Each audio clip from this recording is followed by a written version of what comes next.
My weirder school, weirder than ever. Mr. Harrison, the tech guy at elementary school, can fix anything.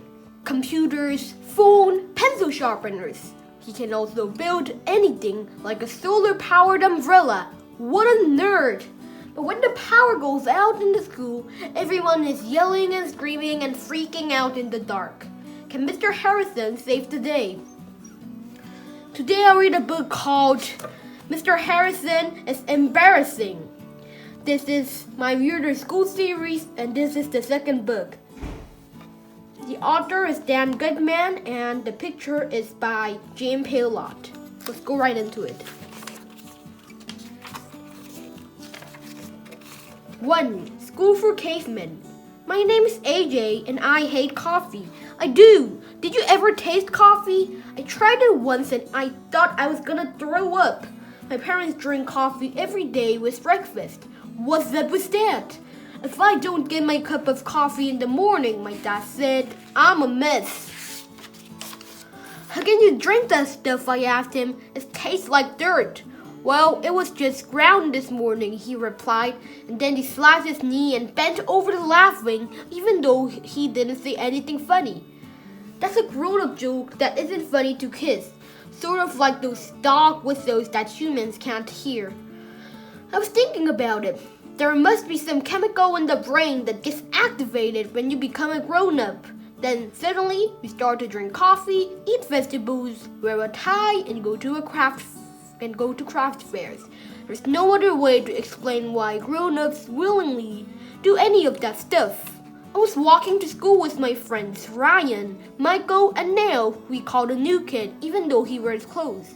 These annoying girls, Andrea, Emily, and Alexia, were behind us as we climbed up the front steps.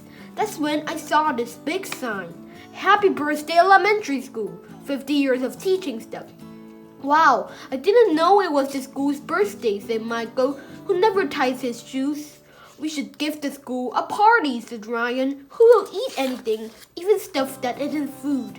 Schools don't get birthday parties, said Andrea, rolling her eyes. They're not people. That's right, said Emily, who always agrees with everything Andrea says. 50 years, Alexia said. That's a long time. Yeah, I told everybody. When the school first opened, the students were probably cavemen. I'll bet they taught the kids reading, writing, and how to start a fire by rubbing 2 sticks together, said Neil. And they didn't have to learn history back then, Ryan said, because nothing happened yet. Me and the guys laughed and high-fived each other. It was hilarious. Boys, Andrea said, rolling her eyes again. Hey, said Alexia, back in those days, instead of buses, kids probably rode to school on dinosaurs. I laughed and high-fived Alexia. She is pretty cool even though she's a girl. Andrea put on her mean face. The dinosaurs died millions of years ago, Alexia, she said. That was long before there were people. Can you possibly be any more boring? Alexia asked Andrea. Wow, that's what I was going to say. Andrea gave Alexia another mean face. Michael pulled open the front door of the school. That's when we saw the strangest thing in the history of the road. But I'm not going to tell you what it was. Okay, I'll tell you. The teachers were walking around like zombies. They all had their hands out in front of them, and this dazed the look in their eyes. Mr. Docker, Mrs. Cooney, Miss Coco, Miss Holly, all of them. Some of the teachers were groaning, drooling, and bumping into walls. What's the matter with the teachers? Andrea asked. This must be Act Like a Zombie Day, I said. Maybe they're filming a horror movie, suggested Ryan. Are you okay? Emily asked Mrs. Yonkers, the computer teacher, who was stumbling around like she was still asleep. Mrs. Yonkers just stared back with creepy horror movie eyes. Must have coffee, she muttered. Need coffee, groaned Mr. Mackey, the reading specialist. You'll die without coffee, mumbled Miss Hannah, the art teacher. Grown-ups are weird. 2. Nice of the living teachers. All the teachers were stumbling around like it was a scene out of Night of the Living Dead. It was cool. We all went into the front office to see what was going on. "What's going on?" I asked Mrs. Patty, the school secretary. "Our coffee machine is on the fritz," she said. "What's the fritz?" I asked. "And why would you put a coffee machine on one of them? Maybe they should take the coffee machine off the fritz and it will work again." "On the fritz means something is broken, Arlo," Andrea said, rolling her eyes. "She calls me by my real name because she knows I don't like it." "Your face is on the fritz," I told Andrea. "Fritz, that's a weird word." Suddenly, our principal, Mr. Clutch, came rushing in from his office. He has no hair at all. I mean none. Mr. Clutch looked like he would have been tearing his hair out if he had any hair. "I don't know what to do," he said. "If the teachers don't get their coffee in the morning, we could have a disaster on our hands." Teachers were wandering in and out of the office like monsters. "Must have coffee. Need coffee. Life is empty without coffee. Go to Starbucks." "Boy, grown-ups sure do like coffee. What's the problem?" "We've got to do something," shouted Emily, and she went running out of the office. "Where's Miss Lazar?" asked Mr. Cluss. "She usually takes care of the coffee machine." "It's her day off," said Mrs. Patty. "Miss Lazar is the school custodian. Things always seem to go on the fritz when she has a day off. I thought the teachers were going to start a riot or something. But you'll never believe who walked into the door at that moment. Nobody. If you walked into a door, it would hurt. But you'd never believe who walked into the doorway. It was Mr. Harrison, the tech guy at our school. He fixes computers and laser printers and copy machines. He is really skinny and he has bold blonde hair. Good morning, Mr. Harrison said to everybody. He was holding a paper coffee cup. I guess he must have stopped off to buy coffee on the way to school. Some of the teachers saw his cup and surrounded him. Must have coffee, groaned Miss Laney, the speech teacher. Mr. Harrison leaned his head back to finish his coffee. That hit the spot, he said, throwing the cup in the garbage. Miss Laney reached into the garbage can, grabbed the cup, and tried to lick a few drops of coffee from it. Maybe you can help us, Mr. Harrison, said Mr. Klutz. The coffee machine is broken. Yeah, it needs to get off the fritz, I added. Can you fix it, Mr. Klutz asked. If we don't get some coffee soon, I'm afraid the teachers will be revolting. Some of the teachers are already revolting, I said. Leave it to me, said Mr. Harrison. I can't fix anything. They don't call me Fritz Harrison for nothing. Is Fritz really your name? I asked. No, it's just my nickname. What's your real name? I asked. Oh, I can't tell you that. A bunch of teachers scattered around to watch while Mr. Harrison examined the coffee machine. It's simple, really, he said. The water goes in this tube to the drip area. This switch sends electricity to a heating element and blah blah blah. Sensors blah blah. Fuses to keep it from getting too hot blah blah blah. One-way valve blah blah blah blah. Filtration system and blah blah blah. Mr. Harrison went on like that for 1,100,000 minutes. He made it sound like the inside of a coffee machine was a rocket ship. So, do you know what's wrong with it? Asked Mr. Klutz. Sure, Mr. Harrison replied. It's not plugged in. He plugged in the coffee machine and they started making coffee right away. The teachers cheered and clapped him on the back. Hooray for Mr. Harrison, they yelled. He fixed the coffee machine. He should get the Nobel Prize. That's a prize they give out to people who don't have bells. He's our hero. 3 big no's. After the teachers got their coffee, everything was back to normal. Or as normal as things ever get at elementary school. The bell rang and we all rushed to Mr. Grandis' class. We placed the allegiance, did word of the day, and had circle time. That's when we all sit around in a circle, so it has the perfect name. Okay, turn to page 23 in your math book, said Mr. Granite.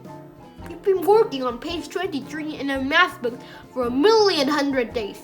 But every time we get started, there seems to be an interruption. It's fine with me because math is boring. Today we're going to work on fractions, said Granite. Now, which one of you can tell me? He didn't get the chance to finish his sentence because at that very moment an announcement came over the loudspeaker. Everyone please report to the all-purpose room for an assembly, said Mrs. Patty. Yay, me, the guy shouted. No mass. What? Mr. Granite moaned. Nobody told me we were having an assembly. He was mad, but I was happy because we got out of mass again. I didn't even mind that we had to walk 1,100,000 miles to the all-purpose room. I got a seat next to Ryan, and Alexia sat on my other side. Andrea and that crybaby Emily were in front of us. Mr. Cluss and our Vice Principal, Mrs. Jaffe, got up on the stage. Mrs. Jaffe made a peace sign with her fingers, which means shut up. First of all, how about a big round of applause for Mr. Harrison, said Mrs. Jaffe. He fixed the coffee machine. Mr. Harrison took a bow. Everybody clapped in a circle and yelled, hip hip hooray, until the teachers made the shut up peace sign. Students, I have big news, announced Mr. Cluss. Mr. Cluss has a big news, Alexia whispered in my ear. Hey, that's what I was going to say. Today's elementary school's 50th birthday, Mr. Cluss said. Hip hip hooray, everybody yelled. What do hips have to do with cheering? That sounds like you're cheering for hips. To help us celebrate, some special visitors are coming after lunch, Mr. Cluss told us. Mayor Hubbo is going to be here, a newspaper reporter. And Channel 7 News is even coming to film the celebration. Are we gonna be on TV? Some girls shouted. You betcha, said Mrs. Jaffe. Eek! We're gonna be on TV? All the girls started screaming and freaking out. We're going to be famous. It's going to be like a reality TV show. Girls are weird. How do I look? Asked Andrea. I need to comb my hair. You look beautiful, said Emily. How do I look? You look beautiful too, said Andrea. You both look ugly, I told them. Mr. Cluss made the shut up peace sign again. There will be one other special guest, he said. Elementary. The lady our school was named after. Just like our school is celebrating its birthday, so is Mrs. Mentry. She's 90 years old today, and she's going to celebrate right here with us. Isn't that exciting? Yes, said all the girls. No, said all the boys. That's the reason why I called you all in here this morning, Mr. Cluss told us. Do you kids remember what happened the last time elementary visited our school? How could I forget? Seemed like it was just yesterday. Our school had been named the cleanest school in the district, and elementary came to the vomitorium at lunchtime to give us the award. The only problem was I shot some peas and carrots up in the air with a spoon. It stuck to the ceiling for a few minutes, but then they landed on Andrea's head. So she dumped a bowl of spaghetti over my head. I pushed a bowl of macaroni and cheese in her face, and Emily got hit in the head with a meatball. The next thing we knew, the whole school was having a big food fight. That's when elementary showed up. She didn't give us the award for having the cleanest school in the district, but she did dump a bowl of chocolate pudding over Mr. Cluss's head. That was a very embarrassing day, said Mrs. Jaffe. Can't let it happen again.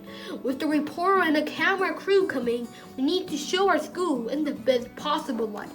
You're going to shine lights on the school? I asked.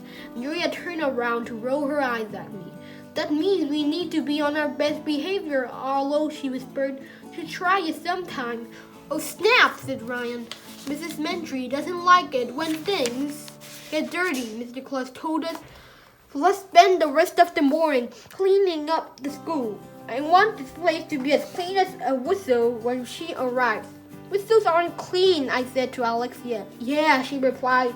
Whistles are filled with people's spit. They're gross. Andrea rolled her eyes at us.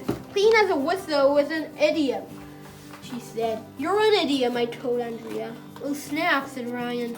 I had no idea what an idiom was, but it was just one letter away from idiot, so I figured it was something mean that I could say to Andrea. 4. On the fritz. We marched back to our class in single file. I was the line leader. Mr. Granite couldn't go back to our math lesson because we had to clean up the room for elementary. He gave each of us a rag and a spray bottle filled with water.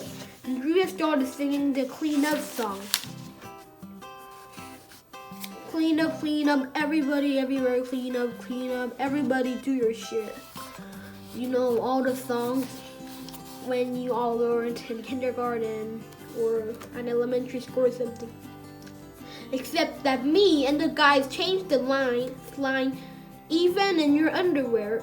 It was hilarious. Anything to do with underwear is hilarious. Andrea thinks cleaning is fun. What is your problem? Cleaning isn't fun. Getting dirty is fun. That's the first rule of being a kid. But we did want everything to be perfect for when Mrs. Mentry said the news reporter showed up. I was cleaning off the computer table in the corner when I noticed that the screen was filled with a bunch of strange numbers and letters that made no sense at all. Mr. Granite, the computer is on the fritz, I said. Maybe I can fix it, said Andrea. I take a computer class after school. Andrea takes classes in everything after school. If they give a class on how to take classes, she would take that class so she could get better at class taking. As it turned out, Andrea couldn't fix the computer. Mr. Granite had to call Mr. Harrison on the intercom. He came running in a few minutes later. Your computer is on the fritz, Mr. Harrison asked. It was working fine just yesterday, Mr. Granite told him. Can you get it off the fritz? I asked. Mr. Harrison removed the back of the computer and started poking around at the inside with the screwdriver. I see what's going on here, he said. Your external parallel processor can't access enough gigaflops to bitmap the binary protocol, blah blah blah blah blah. All we need is to upload a new firewall so the network can reboot your motherboard and maximize the serial bandwidth. Blah blah blah blah blah. Mr. Harrison talks funny. Nobody had any idea what he was saying. But in a minute or two, the computer was working fine. Hip hip hooray, I cheered. The computer's off the fritz. While you're here, said Mr. Granite, our smart board went on the fritz yesterday. Yeah, I said, that thing is busted. It should be called a dumb board. Can you fix it? Asked Mr. Granite. No problem, said Mr. Harrison. I just need to debug the analog Bluetooth vector, blah blah blah blah blah blah. Nobody had any idea what he was talking about. But of course, a few seconds later, the smartboard was off the fritz. Mr. Harrison can fix anything. Computers, laser printers, scanners, intercoms, microphones, even pencil sharpeners and coffee machines. And there is plenty of old broken down stuff to fix at our school. That's the thing about a 50-year-old school. Everything is always on the fritz and falling apart. One time, a piece of plaster fell off the ceiling in the hallway and hit Emily in the head. It was a real Kodak moment. We need to have a tech guy all the time just to fix the stuff that breaks. Hip hip hooray, we all yelled when Mr. Harrison turned on the smartboard. I'm just doing my job, he said. When I see something is broken, I want to fix it. Can you fix Andrea's brain, I asked, because it's broken. Oh snap, said Ryan. Andrea was going to say something mean to me, but she couldn't because there was an announcement over the loudspeaker. Mr. Harrison, please report to the office. The copy machine is on the fritz again. Mr. Harrison sighed. I just fixed that old thing yesterday, he told us. It's worn out. I don't think I can fix it again. I'll just have to build a new copy machine like the old one. So you're going to make a copy of the copy machine? I asked. That's right. No, that's weird. 5. Mr. Harrison's invention. I was in the vomitorium eating lunch at a table with the guys and Alexia. Andrea and her girly friends were at the next table. What do you think Mr. Harrison's real name is? Alexia asked as he bit into a peanut butter sandwich. He told us his name is Fritz, said Ryan, who was eating a salad. Ryan will eat anything, even stuff that grew in the dirt. Fritz is Mr. Harrison's nickname, Andrea said. He won't tell us his real name. It must be really weird, Michael said. If he had a normal name, he would tell us what it was. His name is probably Poindexter, said Neil, the new kid, or Dorcas. need to find out his real name, I said. He may be an imposter. What? Emily asked. She looked all scared, like always. Maybe Mr. Harrison isn't the real tech guy at all, I explained. Did you ever think of that? Maybe he kidnapped our tech guy. Stop trying to scare Emily, said Andrea. I'm scared, said Emily. He probably took a laser out of one of the laser printers, I said, and he's shooting laser beams at the real tech guy right now. You've got to do something, said Emily, and then she went running out of the vomitorium. The girl will fall for anything. Emily didn't have to go anywhere, because you'll never believe who walked into the vomitorium at that moment. It was Mr. Harrison, and he was holding an umbrella. How do you like my new invention? He asked us. You invented the umbrella? Asked Ryan. Oh, this isn't just any old umbrella, Mr. Harrison said. It's a solar-powered umbrella. What? Neil said. I never heard of anything like that. See, Mr. Harrison told us, this umbrella has a built-in solar panel. It uses the power of the sun to open it. I've been working on it for years. He pushed the button on the handle, and the umbrella opened up. Wow, he said, with his mom upside down. That's neat, Mr. Harrison, said Andrea, who never misses the chance to brown-nose a grown-up. Wait a minute, I said. Why would you need that? Nobody uses an umbrella when the sun is out. We only use an umbrella when it's raining. Said Mr. Harrison. You're right. It was a dumb idea. And he threw his solar-powered umbrella into the garbage can. I guess I should forget about the other invention I'm working on, he said. A solar-powered flashlight. Mr. Harrison must have been pretty mad that I didn't like his invention because he stormed away.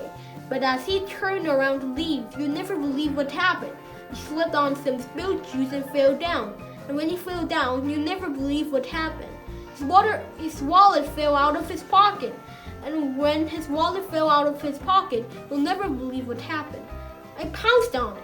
And when I pounced on the wallet, I opened it up and looked at the name on the driver's license. You'll never believe what Mr. Harrison's first name is. I'm not going to tell you. Okay, I'll tell you. But you have to read the next chapter. So now I'm not going to do on you. 6. The truth about Mr. Harrison. Mr. Harrison's first name is George. I know Mr. Harrison's real name, I told everybody after I handed back the wallet and he left. What is it? Brown asked. His name is... I said, I'm not telling. Come on, AJ, said Michael. Spill the beans.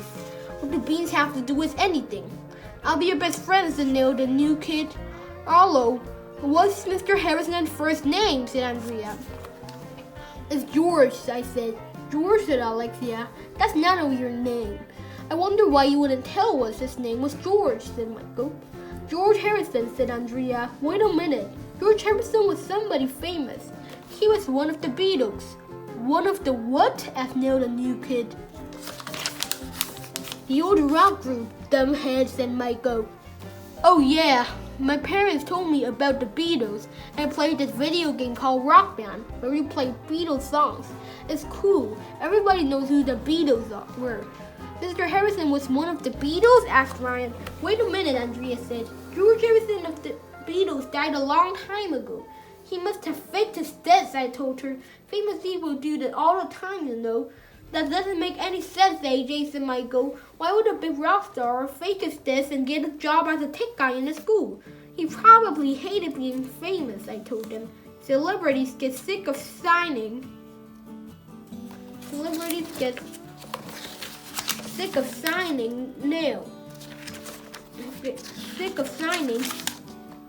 autographs and having people take pictures of them all the time. He must be hiding out in their school so his fans won't bother him. Being a nerdy tech guy would be the perfect disguise, Alexia admitted. Mr. Harrison doesn't look anything like the other George Harrison, Andrea said. I've seen pictures of him. Haven't you ever heard of plastic surgery? I asked her. And he obviously dyed his hair blonde so he would look completely different. He did that. Did too. We went back and forth like that for a while. But guess who came back into the vomitorium at that moment? It was Mr. Harrison. It's time for the big birthday celebration, he said, all excited. If you want some cake, you need to go to the all-purpose room right away. I love cake. I was about to run out of the vomitorium, but Mr. Harrison grabbed me. Whoa, not so fast, AJ, he said. It's slippery in here. You might fall down and get hurt. I want to hold your hand. What? I looked at Alexia. Alexia looked at Ryan. Ryan looked at Michael. Michael looked at Neil. Neil looked at Andrea. We all muttered the same words. I want to hold your hand. See, I told you that Mr. Harrison was one of the Beatles. 7. The weirdest thing in the history of the world. We wanted to ask Mr. Harrison if he was one of the Beatles, but there was no time. We had to rush to the all-purpose room for the big birthday celebration. I was right behind Alexia. When we got there, a giant cake was on the stage. I mean giant. There must have been enough cake for everybody in the whole school to have a piece. And it was covered with candles. I guess there were 90 of them for Elementary's birthday. Mr. Harrison went up on stage and started lighting them. I saw Mayor Hubbo talking to Mr. Close at the front of the room. Some guys were carrying around a big TV camera. I didn't see Elementary anywhere. Before we could sit down, a lady I never saw before grabbed me by the arm. She was wearing a hat that had press on it, and she pulled out a pad and a pen. My name is Mrs. Lilly, she said. I work for the News Tribune Bulletin Enquirer. Can I ask you kids a few questions? Sure, Alexia and I replied. So what's your name, young man? Mrs. Lilly asked. My name is AJ and I hate school, I told her. Hello, little girl, Mrs. Lilly said. What's your name? My name is AJ and I hate school, said Alexia. Both of you are named AJ? Mrs. Lilly asked us. Yes, and both of you hate school? Yes. Tell me why, she said. I need to get a scoop for my paper. Why do you need a scoop? I asked. Did your dog make a poop? No, I mean, I'm here to get the real story about elementary school, Mrs. Lilly said. I want the story behind the story. Well, the teachers here are all crazy, Alexia told her. Is that so? Mrs. Lilly said as she jotted down notes in her pad. Tell me more. Our teacher, Mr. Granite, is from another planet, I told her. He built a spaceship powered by potatoes so he could go home, but a cow bumped into it and it crashed into the playground. Interesting, said Mrs. Lilly, writing quickly on her pad. Hey, can we press on your hat? Alexia asked Mrs. Lilly. Why do you want to press on my hat? Because it says press on it, I told her. Duh. Mrs. Lilly is silly. She wanted to ask us more questions, but Mr. Cluss made a peace sign, so everybody had to shut up. Take a seat, AJ, he said. I can't, I said. All the seats are screwed to the floor. He means sit down, Alexia told me. I knew that. Some people might say elementary school is old, Mr. Cluss announced into the microphone. Some people say it's falling apart. Not me. Our school has character, blah, blah, blah. And our school has history, blah, blah, blah. And our school has blah, blah, blah, blah, blah, blah. Mr. Cluss's speech was really boring. Mayor Hubbo got up to speech. Blah, blah, blah, blah, he said. Blah, blah, blah, blah, blah, blah, blah, blah, blah, blah, blah, blah, blah, blah, blah, blah, blah. Blah, blah, blah, blah, blah, blah, blah, blah. Blah, blah, blah, blah. I thought I was gonna die. And now I would like to introduce our honored guest of the day, the mayor said. The namesake of elementary school, Mrs. Elementary. Mrs. Mentry is really old, and she came toddling out of the stage with a cane.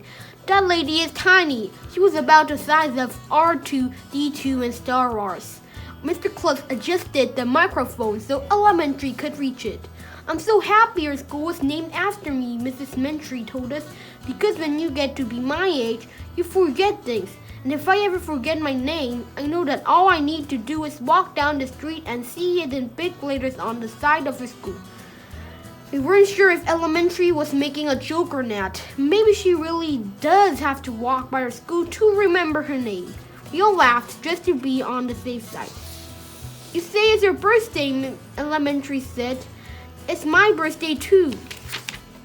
Everybody cheered. He went behind the giant birthday cake and started to sing Happy Birthday. The whole school joined in. It was loud. When the song was over, Mrs. Mentry started to blow out the candles. There were like 1,100,000 of them. I thought she was gonna pass out. Elementary was in the middle of blowing out the candles when the weirdest thing in the history of the world happened. I'm not going to tell you what it was. Okay, I'll tell you. All the lights went out. 8. Freaking out. Suddenly we were all sitting there in the dark. The only light was coming from the candles on Elementary's birthday cake. For a few seconds, nobody knew what to do. It was scary. Everyone remained calm, said Mr. Kluss. The lights in the halls are out too, hollered Mr. Mackey. The computers in the front office are down, shouted Mrs. Patty from the back of the all-purpose room. Everything is down, said one of the other teachers. It's a total power failure.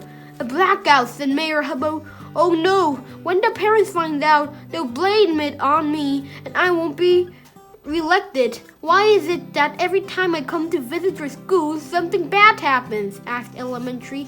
I have had enough of this. I'm sure the lights will come back on any second, Mrs. Mentry, said Mr. Kluss. Let's not panic, said Mrs. Jaffe.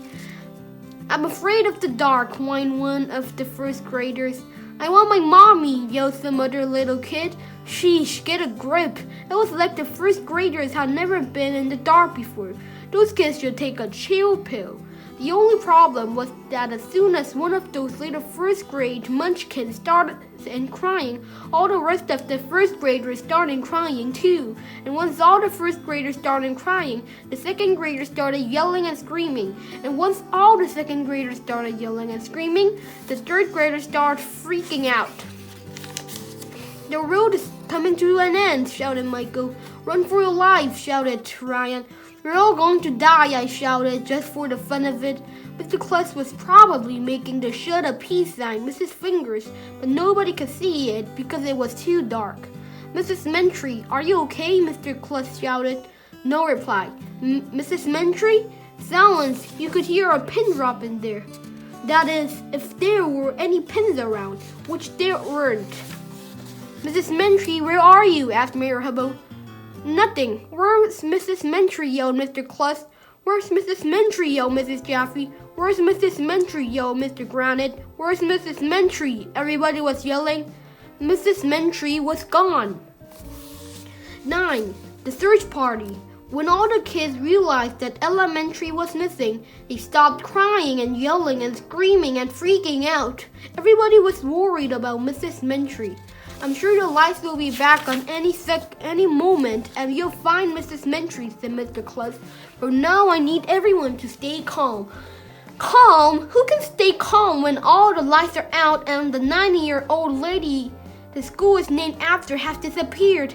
Ella, the teachers were all saying, where are you, Mrs. Mentry? She was right here a minute ago, said Miss Coco, the gifted and talented teacher. I saw her standing there. Maybe she went to the bathroom, said Mr. Docker, the science teacher. Maybe she's hiding, suggested Mrs. Yonkers. Yoo-hoo, said Miss Laney. Mrs. Mentry, come out, wherever you are. This is a tragedy, said Mr. Kluss. How do you lose a 90-year-old lady? She's pretty tiny, said Mrs. Jaffe. She could be anywhere. We have to find her, said Mayor Hubbo. If anything happens to Mrs. Mentry, the voters are going to blame me for it on election day. All the grown-ups were upset. Well, all the grown-ups were upset except for one. That newspaper reporter, Mrs. Lilly. Now I have a story, she said excitedly. I can see the headline. Ex-teacher Elementary vanishes into the air. Police are baffled. Finally, I'll have the scoop I've been waiting for my whole life. Why don't you just go to a store and buy a scoop? I asked. Mr. Harrison lit all the candles on the cake again. Now we could see a little. Mr. Kluss, he said, I think I know where Mrs. Mentry might be. Where? She may be half wandered down to the basement, Mr. Harrison said. But to get her, I'm going to need some little people. Why? Asked Mr. Kluss. I think she fell in a hole, said Mr. Harrison. He fell in a hole, somebody yelled. He fell on a hole, somebody else yelled. He flew in a hotel, somebody yelled. else yelled. Everybody was yelling out all kinds of crazy stuff that had nothing to do with falling in a hole. You say you need some little people, said Mr. Klutz asked. How little? First graders and second graders might be too little, said Mr. Harrison. Fourth and fifth grader might be too big. I need some third graders. A volunteer, shouted Ryan, Michael, and Neil the new kid. We do too, said me and Alexia. I want to help find Mrs. Mentry too, said Andrea, who always wants to help grown-ups so they'll like her. Then, of course, Emily volunteered because she does everything that Andrea does. Good, said Mr. Harrison. Each of you come up here and take a piece of cake with a candle on it. You'll use the candles to light our way until the lights come back on. You won't see me. We get to have cake, said Ryan, who is always thinking about eating. Cool! So follow me, kids, said Mr. Harrison. 10. Digger. We each took a piece of cake with the candle stuck in it and followed Mr. Harrison down the stairs. I felt like a secret agent sneaking around in the dark. It was cool. Basements are scary, Emily said as we made our way downstairs. Yeah, there are probably monsters down there, I told her. Stop trying to scare Emily, Andrea told me. I'm scared, said Emily. Hey, can we eat this cake? Asked Ryan. You can't do that, said Mr. Harrison. We need the candles to light our way. If we had solar-powered flashlights, I said, we would be able to eat the cake. Well, you can't use your cake as a flashlight and eat it too, said Mr. Harrison. Finally, we reached the basement. At the bottom of the stairs, there was a hole in the floor. I almost fell in it. I noticed this hole yesterday, said Mr. Harrison, and I think I know who made it too. Who? We all asked. A screw. A screw? A screw. Why's everyone saying a screw? Mr. Harrison told us that he had noticed a screw hanging around the monkey bars in the playground, digging deep holes in the dirt. He even gave her a name, Digger. I think Digger might have dug a hole into the school and chewed her way through an electrical wire, he told us. That would knock out the power, and Mrs. Mentry might have fallen in the hole in the floor. Wow, we all said, with his mom upside down. If Digger chewed through a live electrical wire, Mr. Harrison told us, she probably got the shock of her life. There might be a fried screw down there. Ew, gross, we all said. Poor Digger, said Emily. I wonder what fried screw tastes like, asked Ryan. Fried screw would have to be cooked in oil, Andrea said. That's what fried means. If Digger was electrocuted, she would have been broiled or baked. I take a cooking class after school, so I know these things. Why can't an electrocuted screw fall on Andrea's head? Wait a minute, said Alexia. If Mrs. Mentry touches that live wire, she could get the shock of her life too. You're right, said Mr. Harrison. We got down on our knees around the hole. Mrs. Mentry, are you down there? Micah hollered. There was a long pause and then, Of course I'm down there, here, yelled a faraway voice. Why is there a hole in the floor? I'm going to sue the school. Mrs. Mentry sounded pretty mad. The school is 50 years old, Mr. Harrison yelled into the hole. Stuff is breaking all the time. Tell me what you see, Neil yelled. Any dead screws down there? I can't see anything, Mrs. Mentry called back. Get me out of here. I need to call my lawyer. Don't touch any wires, Mrs. Mentry, Andrea warned her. Mr. Harrison looked at us seriously. I'm too big to fit through this hole, kids, he said. Two of you need to go down there and help get Mrs. Mentry out. We all wanted to go down the hole except for Emily, who was scared, of course. Mr. Harrison chose the skinniest ones, me, Andrea, Alexia, and Ryan, to go down there and rescue Mrs. Mentry. We lowered ourselves through the hole one at a time. It was scary, but exciting too. The candles on our cake didn't give off a lot of light. I'm down, I said when my feet touched the bottom. It was dusty and dirty. Mrs. Mentry, Andrea asked, where are you? Silence. Do you see anything? Alexia asked. No, I've just seen a face, said Ryan. Where? Said Andrea. Is it Mrs. Mentry? At that moment, the scariest thing in the history of the world happened. I heard a deep rumbling sound, then a crash, and the next thing I knew, the ceiling was falling on top of us. It was a cave-in. 11. I don't want to hold your hand. Help! That was the first word I heard when I opened my eyes. I'm not sure if I was out for a few seconds or a few hours. It didn't feel like I had broken any bones or anything. There was concrete and dust and junk here, there, and everywhere. Am I dead? I asked. I don't think so, Arlo, said Andrea. Unless you're both dead. I knew I couldn't be dead because if I was in heaven, Andrea wouldn't be there. When the dust had cleared, I was in a little cave deep beneath the ground with Andrea, Alexia, and Ryan. Luckily, the whole school hadn't fallen on our heads. Except for a few scratches, we were all okay. I could hardly see a thing. My candle was gone. My cake was gone too. I was cold. This was the worst thing to happen since TV turned off week. We're trapped, Ryan said, like those miners in Chill. Those miners were underground for months before they got rescued, said Alexia. Hey, maybe we'll be on TV when we get out, I said. The miners in Chill were on TV all the time. TV? Said Andrea, all excited. How do I look? Is my hair messed up? I couldn't even see Andrea's dumb hair. It was too dark. Will you stop thinking about how you look for once? Alexia told her. You could die in here. Die? I hadn't even thought about dying until Alexia brought it up. I wish I could run away to Antarctica and go live with the penguins. Then I heard another voice in the distance. It was coming from far above our heads. It sounded like Mr. Harrison. Are you kids okay? He yelled. I feel fine, yelled Andrea. An emergency rescue crew is coming, he hollered. They have a giant drill. You'll have you kids out of there soon. Where did they get a giant drill? I asked. From Rent a Giant Drill, Mr. Harrison said. You can rent anything. What about Mrs. Mentry? Andrea asked. She's not with us. She's okay, Mr. Harrison said. Just before the cave-in, she crawled out of the hole that Digger dug in the playground. I'll bet she's really mad, Ron said. She'll probably never visit our school again. Mr. Harrison told us that it might take the emergency rescue crew a few hours to drill a hole through the cement and pull us out that way. He sounded really upset. I should have known better, he said. I never should have let you kids go down there. It's okay, Mr. Harrison, Andrea hollered up to him. I sat on the floor between Andrea and Alexia. Ryan sat across from us. There wasn't a lot of room, so we had to sit close together. I'm scared, Andrea said. What if they can't rescue us? Hold my hand, Arlo.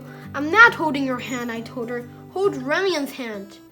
I don't want to hold her hand, Ryan said. I want to hold your hand, Arlo. Andrea said. Don't bother me, I told her. Hey, I want to hold AJ's hand too, said Alexia. I asked if I could hold Arlo's hand first. Andrea told Alexia. So, Alexia said, you get to hold his hand all the time. It's my turn to hold his hand. Stop fighting, I told them. I don't want to hold either of your hands. That's when the weirdest thing in the history of the road happened. Andrea and Alexia started crying. Okay, I said. I will hold both of your hands. Just stop crying. I held hands with Alexia and Andrea and Alexia. Ugh, disgusting. Ooh, you're holding hands in the dark with two girls, AJ, said Ryan. You must be in love with them. Quiet, dumbhead, I told Ryan. I had to sit in the dark and hold hands with Andrea and Alexia for 1,100,000 hours. I thought I was gonna die. Isn't this romantic, Arlo? Andrea asked. No, I wish we still had our candles, said Alexia. Candles are so romantic, said Andrea. Yeah, I said, people must have been romantic all the time before Thomas Edison invented the light bulb. We were down there for 1,100,000 hours.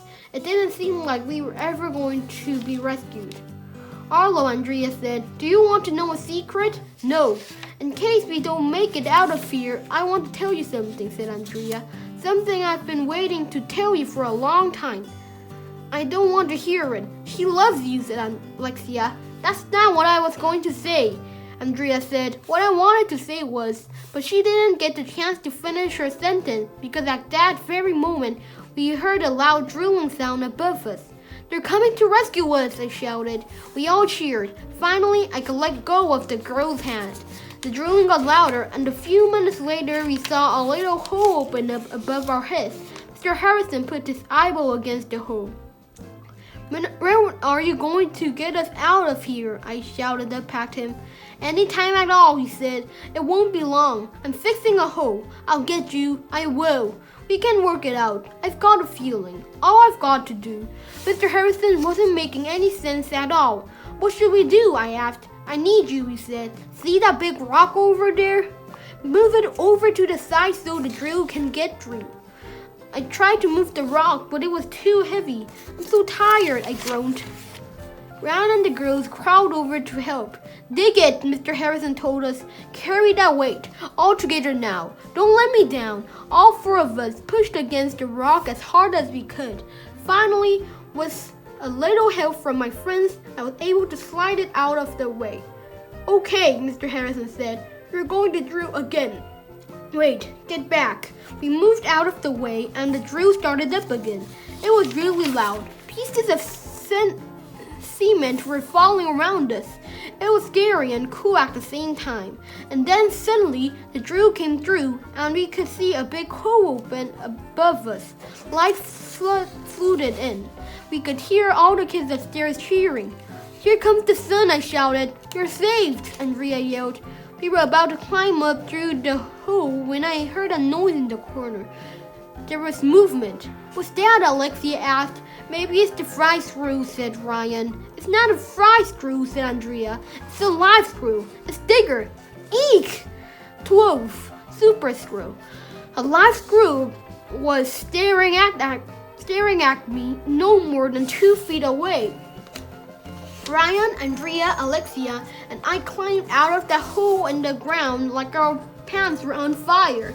We should have been there. I thought I was gonna die. If Digger chewed through the electrical wire, how come she didn't get electrocuted? Ryan asked me when we got to the top. She must have super screw powers, I told him. And then the weirdest thing in the history of the world happened. Digger jumped out of the hole after us. She looked all scared, like she didn't know what to do or where to go. She was sitting there looking at everybody. Ooh, look at the cute screw, all the girls yelled. It's adorable. Kill it, yelled all the boys. We started chasing Digger down the hall. I didn't know what we were going to do if we caught her, but it was fun anyway. Finally, one of the teachers opened the door and Digger ran out of the school. When we got back to the front office, all the lights in the school suddenly went back on again. Everybody cheered. Elementary was standing by herself in the front hallway, waiting for a ride home. There was dirt on her face, and her clothes looked kind of muddy and messed up. She didn't look very happy. I'll be on my way, she said when she saw us. I'm so glad you're okay, Mrs. Mentry, said Andrea. Will you come back and visit us again sometimes? Sure, she replied. Over my dead body. Hip hip hooray! Elementary is going to come back and visit us after she's dead. Goodbye, we all said when a car pulled up to drive her home. After it was over, we were on TV news and there was a picture in the newspaper of me being chased out of the hole by Digger, the super screw. It was a real Kodak moment. Kids were asking me for my autograph. I was a famous celebrity, like that snooky lady on TV. Maybe you'll get our own reality TV show. Maybe Elementary will sue elementary school. Maybe Mr. Harrison really is one of the Beatles. Maybe Digger will dig another hole into the school. Maybe Mr. Grannon will get through page 23 in our math book. Maybe Mrs. Lily will finally get a scoop so she can pick up her dog's poop. Maybe grown-ups will stop drinking so much coffee. Maybe I'll find out what Andrea wanted to say to me when we were trapped in a cave-in. Maybe we'll finally get off the frisk. Maybe we'll be able to talk Mrs. Mentry into coming back to visit our school again while she's still alive. But it won't be easy. The end.